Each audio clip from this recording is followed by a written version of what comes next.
आपण स्वतःला खूप प्रगत समजतो, तंत्रज्ञानाच्या या जगात पुढे जातो, पण आजची ही बातमी ऐकल्यावर आपण खरंच प्रगत झालो का असा प्रश्न पडल्याशिवाय राहणार नाही. जन्म होण्याआधीच जीव घेणाऱ्या या नराधमांचं भयानक वास्तव काय आहे हे आता समोर आलंय. अजून या जगात पाऊलही न ठेवलेला, ज्यांनी अजून हे जग पाहिलेलं नाही अशा निष्पाप कळ्यांना फक्त मुलगी म्हणून गर्भातच संपवलं जात आहे. पुणे जिल्ह्यातील गर्भलिंग गुणोत्तराची ताजी आकडेवारी आता समोर आली आहे आणि ती पाहून कोणाचंही मन सुन्न होईल. शिरूर, दौंड, मावळ आणि यासारख्या काही भागांमध्ये धाडे टाकून गर्भलिंग निदान करणाऱ्या या टोळ्यांचा पर्दाफाश झालाय. मात्र असं असलं तरी या समस्येची मुळं ही आपल्या समाजात किती खोलवर रुजलेली आहेत हे आता उघड होत आहे. पुणे जिल्ह्याचा ग्रामीण भागातील सरासरी लिंग गुणोत्तर दर हा फक्त 864 आहे. म्हणजेच दर 1000 मुलांमागे फक्त 864 मुलींचा जन्म होता. पुरंदरसारख्या तालुक्यात हा दर 712 पर्यंत घसरला.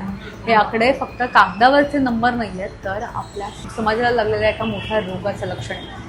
आश्चर्याची आणि धक्काची गोष्ट म्हणजे या ज्या बारामतीला आपण खूप प्रगत आणि विकसित समजतो, तिथेही मुलींचा हा दर 860 आहे. म्हणजे 1000 मुलांमागे 860 मुली.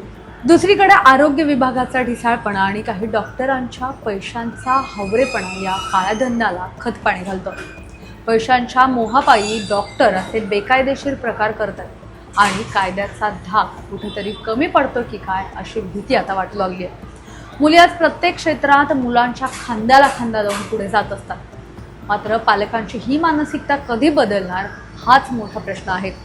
पण या सगळ्यात आता एक आशेचा किरण किंवा आदर्श म्हणावा असा भागही समोर आला. तो म्हणजे राजगड तालुका, जिथे संपूर्ण जिल्ह्यात मुलींचा जन्मदर धोक्याची पातळी ओलांडत राजगड तालुक्यात मात्र 1000 मुलांमागे तब्बल 1144 मुलींचा जन्म झालाय.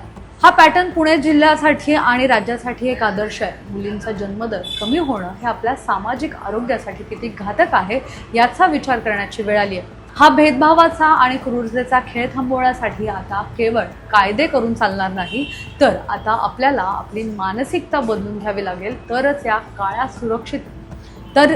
कळ्या सुरक्षितपणे उमलू शकतील. कॅमेरा पर्सन अजय गांगुडेसह मी मोना येनपुरे, सिविक मिरर, पुणे.